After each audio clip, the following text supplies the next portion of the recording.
Good afternoon, everyone, and welcome to the ALS United Greater New York 2024 Summit. Today is our second day, so I hope everyone is enjoying all the presentations. I am very, very excited and pleased to be moderating this very important presentation, Voice Banking and Beyond. Trinity Deibert comes to Bridging Voice with over 15 years of experience with people with ALS and AACs, augmentative and alternative communication. Previously, she provided services to people with ALS through a community-based home care agency in Portland, Oregon. She has a strong focus in educating other clinicians to provide the best services possible to those with ALS and their caregivers who are supporting them. So thank you, Trinity. Take it away. And just a reminder that these sessions are being recorded, so you'll be able to kind of circle back on them on our website next week. And please remember to put your questions in the Q&A box, and I'll be, sharing them with her at the end. Thank you. Wonderful, Donna. Thank you so much for having me here today and for joining ALS United Greater New York. I am absolutely honored to have the chance to speak with you all. So I'm going to be sharing my screen today and kind of going back and forth just a little bit. So please bear with me. All right, let's start here. Okay, so thank you again. We're going to be talking voice banking and beyond, putting your voice to work. Today is May 17th. So I want to share a little bit about us. So again, I work for Bridging Voice. We are a very small but mighty team, actually centered in Brooklyn. The majority of us clinicians are all throughout the country as we provide our services via remote support. We have helped over 2,600 people with ALS in 49 states and 14 countries. We're still looking for North Dakota.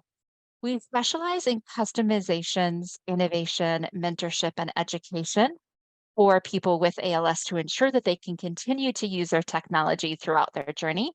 Important factor is we partner very close with ALS United and are absolutely honored to be here today. So today I really want to share with you about voice banking.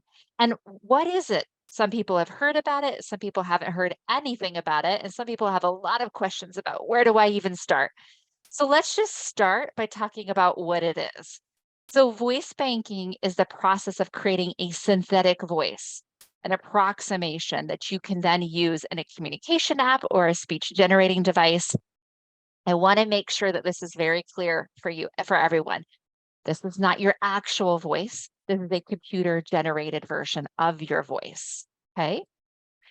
And then, so that's voice banking. Let's talk about the second step, which is different. This is called message banking. And message banking is where you record specific messages or phrases. This is an audio file that then will be played later with like a single click of a button. So for example, I have an absolute wonderful client. Her name was Mary, and one of Mary's favorite sayings was doggy. So with one little button on her communication device, it would say the word doggy, and you would hit that one button and out would come her audio. Again, it's her real voice playing this whole audio file. It'd say, woo, doggy. All right. So now let's listen to some different examples of some voice banking, okay? Not message banking, voice banking. So approximations of the voice, right? I'm going to stop sharing for just a minute and I am going to go grab another file for us to listen to. All right. Okay. So one of our newest SLPs to join us is Abby from Wisconsin, and she made this wonderful chart.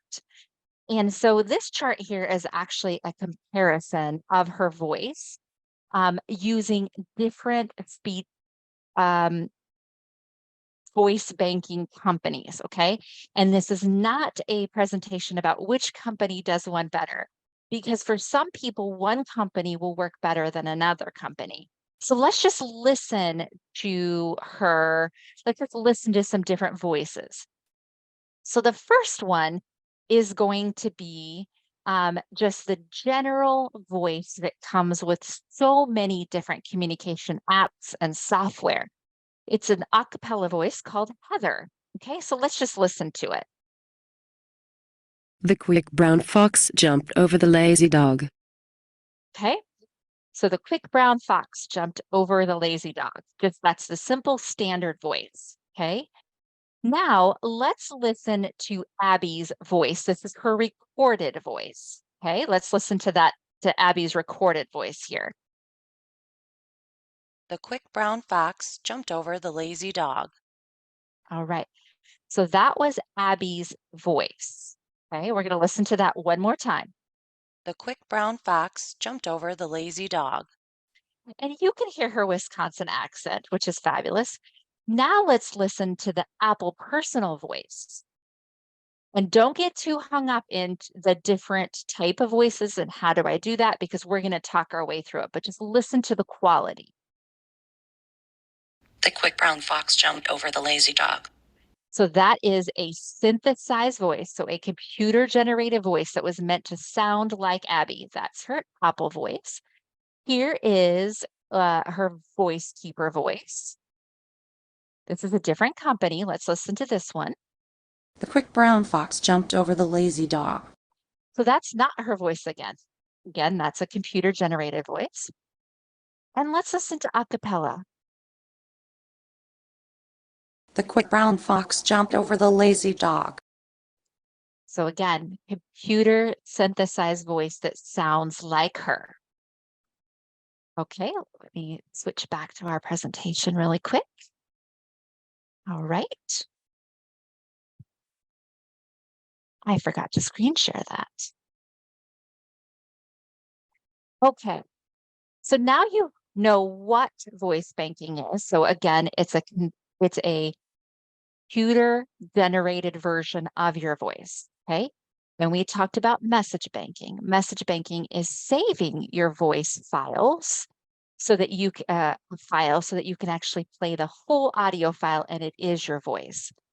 But let me stop by saying that oftentimes people are either told about voice banking early in their disease process before their voice starts to change and find it to be overwhelming. Where do I even start? And can also find it to be very emotional. The idea of possibly losing your ability to use your natural speech in the future can be very emotional, and it can be hard to consider and to process that as a process. The thing I want to remind you is that not everybody loses their ability to use their natural voice. And not everybody loses their ability to use their natural voice all the time. For example, somebody who chooses to use a ventilator in the future, that is going to impair their ability to use their voice. Somebody who maybe uses non-invasive ventilation, their CPAP, their BiPAP, or maybe their Trilogy in the evening, for example, when they're sleeping. When you have your mask on, it's very hard for you to speak when you have the mask over your face. So maybe at that time, you need to be able to use it. Other people oftentimes are able to use their natural speech with their family and their friends and their close caregivers. They're able to understand them, but maybe over the telephone or with somebody who's not used to understanding their speech may find it to be difficult. So really, I want you to understand this is not replacing your voice and may not ever replace your voice, but it may help you to be able to communicate more effectively in certain situations. Okay. So the question is why should I voice speak? And I had the amazing opportunity to work with a lady. Her name was Ruth. And Ruth tried to voice bank. And the first time through her voice banking process, her voice didn't sound very good. Took away all of her amazing accent that she had from actually growing up in Jersey, not as in New Jersey, but as in Jersey over in England. And so it took that away, and she chose to actually go back to just Heather as being a synthesized voice, the one that we listened to earlier. And her husband felt like he almost had another lady in their relationship, that he now had two wives. He had Heather as a wife, and he had Ruth as a wife too. So keeping that importance of familiarity in relationships can be very important in some relationships. Also, keeping that identity and maintaining yourself as your own voice, I think is very important.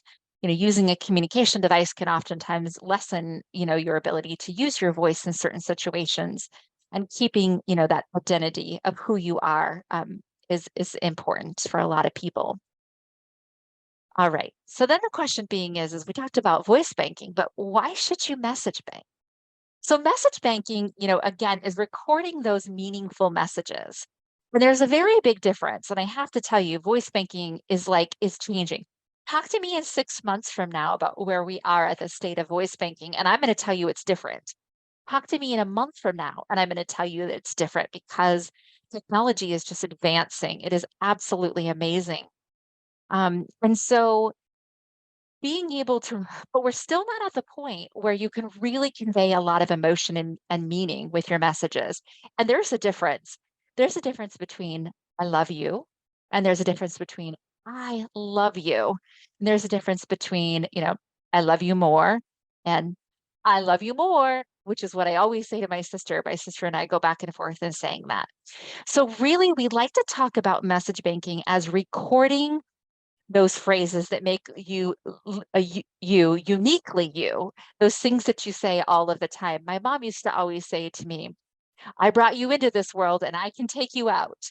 And the way that my mom said it, I will never forget. Being able to have that recording to use with your family and your loved ones is super important. As well as saying I love you in the way that you say it. Or for example, football season. I love college football. And so being able to say, go Cougs. I went to Washington State University is important. And you can't use a computer to say, go Cougs. It just doesn't work. Also, as a lasting legacy for your family, as well as loved ones, people you interact with, is absolutely huge.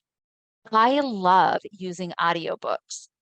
So for example, being able to have an audiobook, and even if you choose not to go through the process of message banking, being able to pick up an audiobook on Amazon or on Hallmark, for example, and recording your voice to keep so that, as someone flips through the pages, they can hear your voice is absolutely amazing. All right. It also helps to increase your speed of communication, because with one single button, you can be able to say an entire sentence or phrase. All right. So the question then is, let's get back to the overwhelming part. I heard it's hard and expensive. Well, the answer is it's not. Again, a year ago, you would have had to record 150 phrases in order to make a voice. It's like, well, how long is that going to take me? I'm already pretty tired, or my voice runs out really quickly. Not anymore. 50. You can have a fabulous voice with 50 small sentences. All right. So you can create a voice from the time that you sign up, log into your computer and do it, or even just using your cell phone, you can create a voice in less than a half an hour. So it's wonderful. But the process can be overwhelming. Where do I start? Which company do I use? There's support out there. Team Gleason has a wonderful voice initiative or voice banking, and they are happy to provide you with support, partnering with Boston's Children's Hospital. If you happen to be listening to us through New Jersey or through Maryland, and you live in New Jersey or Maryland, Bridging Voice is happy to help you with the process going through it. So I've included a link on the screen if you're not familiar with Team Gleason. I strongly encourage everyone to consider looking into that. So then the second step is what about the cost? Well, if you're using an app on your phone, like the Voice Keeper app to record your voice, it's free. You can also use your Apple Voice through the accessibility features within Apple. That is free. Other companies that you use or may want to possibly use online, Team Gleason will actually pay for your voice to be created, so free of charge. There are some high level voices we just recently presented on at Bridging Voice. And if you would like to look at that, you can actually look up bridgingvoice.org on YouTube, and you'll find a presentation about that Nahum just recently did. That is through a high level AI voice. And those AI voice cloning do come with a monthly subscription price. But otherwise, absolutely free, either with the app on your iPhone or through the Team Gleason initiative partnering with Boston's Children's Hospital. Okay, so now the next question is how? How do I do it? So you've got lots of options. And again, you don't have to go this alone. If you choose to go this alone, you can, but you don't have to. So using a desktop, PC, or a Mac, you can use the following websites. And there's actually more. These are just kind of the top 3 that we most commonly use. It's Acapella, Create a Voice, The Voice Keeper, or Speak Unique. You can even use, and we're going to get to this in just a little bit, if you have lost your ability to record your voice, or your voice has changed to the point where you don't think it would be a very good quality, there are solutions for you as well. So hold on to that thought, because I'm going to talk about that in just a minute. iPhones and iPads, you can use the personal voice within the Apple, and then you can also do the Voice Keeper app, and that is recording right onto your phone. At this point, Android does not have a voice recording option for making voice banking. Message banking it does, but not for voice banking. So the question is like, what am I going to read? What am I going to say? Well, I wanted to show you this. This is very simple. So this is Voice Keeper. And acapella is going to look very similar to this. The great thing about it is there's a sentence that's going to come up on the screen. All right. So you're going to connect a good headset to your laptop or your PC. And so one such as I'm wearing right now, it's, with a boom mic that you can get close to your face. And then all you're going to do is just read the sentences on the screen. So as you can see here, as a walk speeds up into a trot, the cat's gait will change to be a diagonal gait. That's all you do. You only have 50 of those to read. Now, you can add more to it. There's different levels. So the first 50 just gives you that initial voice. Then there's the next 50 that gives you an even nicer voice. And then you can go up to 150 to give you a really nice voice, again, on all of these different software. So it's very easy. You don't even have to think about what to say. You just read this sentence on the screen.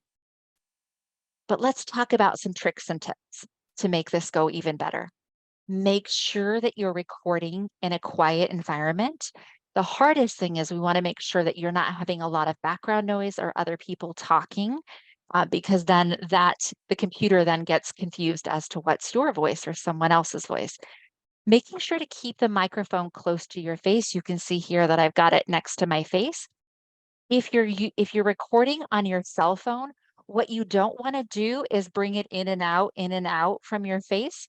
Try to keep it pretty similar, and you do want it to be close to your face so that you can make sure to get a consistent sound. If it gets too far from your face, then what happens is you get a little bit of an echo, which really throws off your ability to use to get a good recording quality. Make sure to use emotion. You don't want, remember, the computer is going to make a voice that sounds like you. It's not you, but it sounds like you. So you don't want to read the sentence when the gait speeds up, it turns into a trot. Because that's what your voice is going to sound like. Use a little emotion in it. Do the sentences make sense always? Nope. But put yourself into it. All right. When you're recording, you can take breaks. If you find that you're getting tired or you don't have a lot of strength or stamina in your speech, but you still want to record, take a break. Do 5 sentences at a time. It's the great thing. You can always come back to it. Okay? And make sure you think about your recording. Don't try to record at the very end of the day. Consider recording it when you feel the best. Is it first thing in the morning? Is it after you've had a nap and maybe used your AVAPs for a little bit? Record when you need to, when you have the most energy. And take breaks. Totally okay. And this goes for voice banking and for message banking as well. Okay, so I do have this great handout, and I will be able to give you my contact information at the end if this is something that you would like. It just talks about voice banking. Why should you voice bank? The thoughts about voice banking. It also talks about, choosing a website as well as reaching out. And it talks about what to do when you're done. So this is a nice little handout, happy to share with whoever would like it. And I will be sharing my contact information at the end as well. So then, do you remember when I said, what about for somebody who maybe didn't know about voice banking or didn't voice bank before or lost it too quickly to be able to voice bank? It's not too late. It's not too late. We are happy to help you to make a voice with what you have. Okay. There are multiple options. Number one, voice repair. Some of the voice banking companies do offer voice repair. And again, Team Gleason will help cover the cost of those.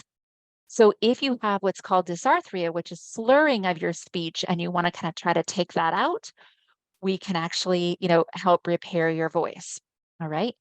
If your voice is to the point, or maybe you're already on a ventilator or have to wear a mask at all the time and you're not able to do it, we can use audio or video recordings of you and make a voice of that. It can be anything from a presentation. It can be family videos. It can be, surprisingly enough, a lot of people don't know that, especially on an iPhone, when you delete a voicemail message, you don't actually delete it. It goes into your deleted files. So a lot of family members I have a tendency to leave lengthy voicemail messages. So can actually go in and look in their deleted file or in their deleted voicemail and find some for you. We don't need a lot. We really can get pretty darn close with not much. Pretty awesome how far voice banking has come along. Another option for you to consider is a voice donor. If you have somebody else in your family that maybe sounds like you, a sibling or a child that sounds like you, um, obviously we would want the voices to be, we can age match them a little bit, but we wouldn't, for example, if you were older, I have an 11-year-old, I'm not going to be able to age match her voice up to sound like mine. That's just too far of a gap. But if you have an adult child, maybe very considerate for you to do. And we can help you with this process. Okay, now let's talk about message banking. Okay, so that's a lot about voice banking. Let's talk about message banking. Like we said, it's those things that have meaningful or emotion to them. And the question is like, well, when do I record? Like, do I just record everything? No, you don't want to record everything, because when we put this into your communication device, you'll have a sentence that you'll be able to click one button and have your entire sentence saved. So for example, I have a dog, her name is Ruby, and Ruby barks. And I have recorded, Ruby, stop barking. And so I have on my desktop for my communication software a button that says no bark. And when I click that button, then what will happen is you actually hear my audio file say, Ruby, no barking. And by the way, yes, dogs will listen to communication devices, sometimes better than family members, but that's a whole nother conversation. But that being said, again, intonation. The question is what do I record? The great thing is on your phone, Android, Apple, okay, you can record your files. And I've included, there's a couple of apps that I've included here that you can download to be able to use, to be able to see how to record. It's very simple. You can also record on your desktop using a free computer program called Audacity. Again, you can record. Here's a couple tricks I want to tell you. You're going to start the recording. You're going to start the record button. You're going to say the sentence, Ruby, stop barking. You're going to stop the recording. You don't want to put a bunch of sentences or a bunch of sayings in one recording. One recording, one statement, okay? And the other thing that's really important, whatever app you choose to use, the most important thing to remember is you need to record in a WAV format, WAV format. And they all have a settings that you can choose from the formats to be able to do. And that's why it's listed at the very top of that. Super important. Don't care what format you do, always record in WAV, WAV. And again, the Gleason process can help you. So Boston Children's Hospital can help you with this, and Bridging Voice can help you with this, okay? And then once you have done your recordings, you're gonna save them. Where do I save them? mymessagebanking.com. And again, you've got lots of help to make this happen. Lots of help. You do not have to go this alone, okay? So this is a great guide that we have here at Bridging Voice. And again, happy to share this with anybody as a way for you to kind of write down some things that you might want to record. And so this Annie, another one of our clinicians, came up with this guide for you to just kind of keep track of some things that maybe you'd like to say. You know, we don't even know the most common phrases that we say because we say them all the time. But if you ask people around you, they'll be like, oh yeah, you say this all the time. You got to record that one. So it's kind of nice for you to be able to kind of take a poll of people around you and record with that. Okay. So then you make a voice. But if you do it the way that we would love for you to do it is when you are newly diagnosed, or even if your progression is slow, that you start this process early. I know it's hard. I know it's challenging. When you first get your diagnosis, it's overwhelming. There's so many different moving pieces to your life. And again, that's why help is here for you. It's like, okay, sit down with us for 30 minutes and let's just talk through this and make this happen right now. Then you can hang up on our Zoom session and walk away, or hang up with Boston Children's Hospital and go back to doing whatever you are doing. But carving that 30 minutes out early is really important. But then you're like, okay, I did it. Now what? So the great thing is that if you go, for example, through the Gleason route and they say to you, yes, we are going to pay for your voice to be made, that is indefinite, okay? You put it, you leave it, you don't need it for a couple of years. A year, 6 months, 2 years, 3 years, it doesn't matter. If you don't need it, it sits there until you need it. Their commitment to you to pay for it is not, you have to do it and get it paid for right away. Okay, that's not going to go away. But the important thing is once you record and make your voice, leave it with whoever it is, whether it's a cappella, whether it's Voice Keeper or Speak Unique, leave it there.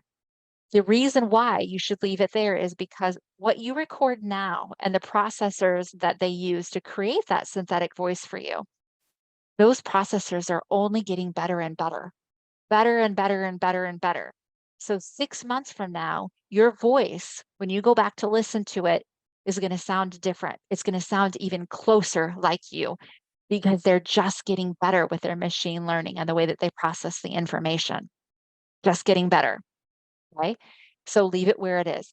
Also remember, not everybody needs their voice in the future, but this is an umbrella. I always think about it as an umbrella, as an insurance policy. I am one of the few, in fact, I'm the only Bridging Voice team member that is on the West Coast, and I'm in Oregon. And we have a saying in Oregon that says, if you go to the beach and don't take your umbrella, even though we actually don't use umbrellas, we only wear rain jackets, it's gonna rain. If you go without your rain jacket, it's gonna rain. If you take your rain jacket, it's not gonna rain. We look at this as this, which is the 30 minutes that you put into this to start. Again, it's hard, it's over, but you've got lots of support, means that in the future, if you need it, you have it. If you don't have it, you may want it and wish that we could go back. And unfortunately, we can't always go back with the same quality. Okay. So now the question being is like, well, when would I actually use this voice? Or I'm not even anywhere close to needing, an eye gaze or a speech generating device. But here's the thing. You can use this in many different areas along the way. Okay, so we're going to start at the top, which is where everyone thinks that they need a communication device, which is or when they think they need their voice, which is the eye gaze device. Okay, so what you see here is you see the Tobii Dynavox I series, and then at the very tip top, you see the SmartBox GridPad, or the SmartBox Talk to Me Technologies GridPad. Okay, of course, you definitely could see you using your voice there, but also people using it on a communication application, such as on a tablet. They also oftentimes need a voice, as well as in your phone. Okay, a lot of people who have bulbar presentation, which is the change in their voice first, will oftentimes still keep use of their hands quite a ways, but need that ability to be able to use their voice. Okay, this is where my personal soapbox and plug comes in. No matter how beautiful of a voice you have, and whatever level you're possibly using your voice at, even if you're the best eye gaze user with the most sophisticated IA voice cloning, which don't forget we can help you with, you still always need to have a manual communication board. And a manual communication board, in terms of the technology, is down there on the bottom left-hand corner. But I have to tell you, is probably the most important thing, because every single person who's using technology to communicate should have what we call a manual board, which is the ability, it's a paper board where if everything else fails you, because you can't use your voice on an eye gaze computer or on a tablet while you're taking a shower, or while you're in your Hoyer moving from one place to another, or sometimes when you're outside in the sunshine and your eye gaze technology no longer works because of the sun, or even unfortunately, if you get transitioned if you have to go to the hospital for some reason, sometimes your communication device does not come with you, or support staff does not know how to use it. So even though I'm talking to you today about voice banking and message banking, I'm advocating for your voice, and your voice includes with technology as well as without. So thank you for tolerating my few minutes there of a soapbox. And if you don't have a manual communication board, pretty much every nonprofit who is here to support you, of course, we all have them. We all have them ready to share with you, and we want to share them with you. Okay. So I wanted to make sure to give you two pieces of information. So if you have any questions, if Bridging Voice can support you with your communication, either current use of your voice right now, or you recorded your voice in the past and you need to get it into your communication device, or the process, here's our information, info@bridgingvoice.org. And then if you'd like to reach me directly, I am Trinity@bridgingvoice.org. And we have our YouTube channel as well that has more videos specifically about how you can use your voice. And again, as that wonderful presentation that Nachum just did last week, 2 weeks ago, on using an AI cloned voice. And Annie is going to be presenting on Tuesday next week about how to build your confidence using your voice in public. So we would love for you to join those. And of course, those are always free, and anyone is welcome to join us. All right, so that is the end of my slides, and I am happy to take any questions that you may have. If you have questions or need further information, I am happy to share whatever I can with you. Thank you so much, Trinity. That was super helpful. And that was a wonderful. Oh. Hi, can you guys hear me now?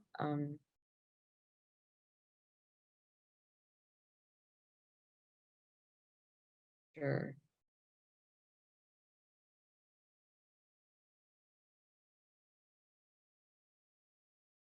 Oh, okay. Shelby can hear me. I don't know. Sorry. So hi. Again, Trinity, thank you so much. I'm not really sure why you can hear me, but other people can. So anyway, so in terms of questions, is hoarseness an indicator that someone may lose their voice soon or eventually? No, it is not. Let's talk about hoarseness. Hoarseness actually comes from multiple different things. Okay. I think if you're referring to what we call glottal fry, which is kind of the sound that sounds like this, that is actually more a response of not having enough airflow to be able to push and go through your vocal cords in order for you to make a nice voice quality. So it's more about having the respiratory support to support speech.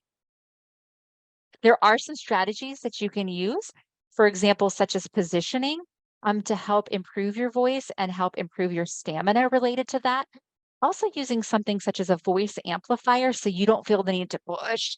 And when you feel the need to push, you have a tendency to get some vocal strain. So using a voice amplifier, changing your position so that you have a little bit more support for your respiratory system.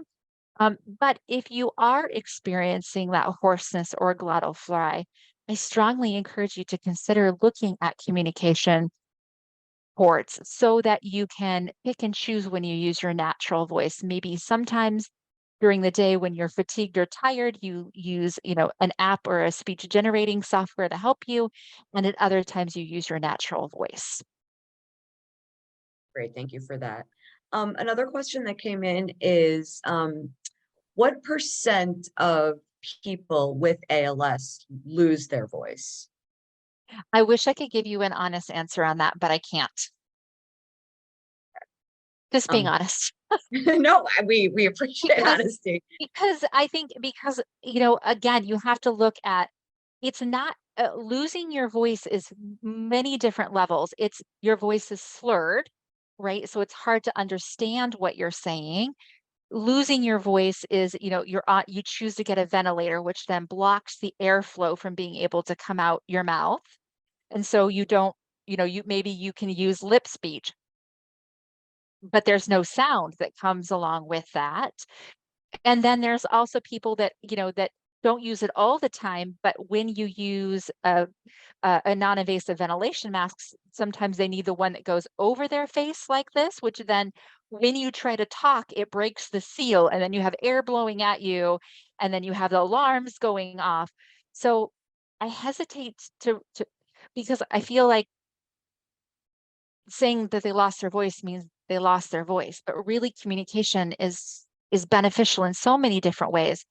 And like I shared before, you could just be that you're tired by the end of the day, or it could be that you don't have enough stamina to drive all the way into clinic, make it through talking with everybody all the way through clinic. And so having an app, for example, where you saved some of the questions that you wanted to ask and you're able to just, hit your questions and, energy conservation for communication is Thank you. And with that, actually, someone else was asking, is there a type of positioning that potentially can help decrease hoarseness? Yes, sorry, I lost your audio. I think my microphone is going funny, but yes, there is. So sitting bolt straight, I just want to make sure, can you hear me? I can hear you, yeah. Okay, good. So Yeah. sitting bolt straight upright, like in a straight back chair, like let's say a kitchen chair, it's really hard because as you start to lose the strength and the muscle tone in your abdomen, in your back to hold your body up, what happens, you have a tendency to slump and to slide forward. And when you slump and slide forward, you're now kind of collapsing on top of your diaphragm. And your diaphragm is also losing strength as well. And so the best thing for you to do is if you can, and if you're in a power wheelchair, this is exactly easy, is to be able to not just recline, for example, not just take your back and move it back this way, but to actually take your whole body and do a tilt, whoop, like this, so that you now have support to your back, or even if you're in a hospital bed, the same thing. Gives your back a little, or a power recliner, give your back, lean back just a little bit, take that pressure off of your abdomen and off of your diaphragm and keep you from collapsing over the top. If you're still working at a desk, you're kind of want to collapse over the top like this, as you can see me kind of looking down. You can even hear it just in my voice quality right now of me collapsing over my diaphragm versus when I'm sitting up. You can actually hear the difference in my voice quality. Right. Another question is there a microphone that you recommend? So I assume you're referring to like a voice amplifier. I would assume that's what you're referring to. Yeah, I think probably that is what is being referred to. Okay. So here's the great thing. A lot of like ALS United, as well as Team Gleason, they in fact do have voice amplifiers in their loan closets. So yes, you can purchase one online for something such as Amazon, but we as in the nonprofit world do have voice amplifiers that are available to you that you can get from loan closets. So again, you don't have to go that one alone either. Great.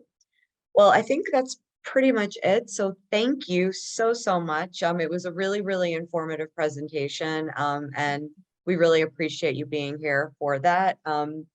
For all those on, we hope that you come to our final presentation, My ALS Journey, Thoughts, Reflections, and Unsolicited Advice for Healthcare Providers and Fellow Patients with Dr. Ajay Sampath. And again, Trinity, thank you so much. The next presentation will begin at 3 p.m. Thank you for having me today. Bye-bye. Bye-bye.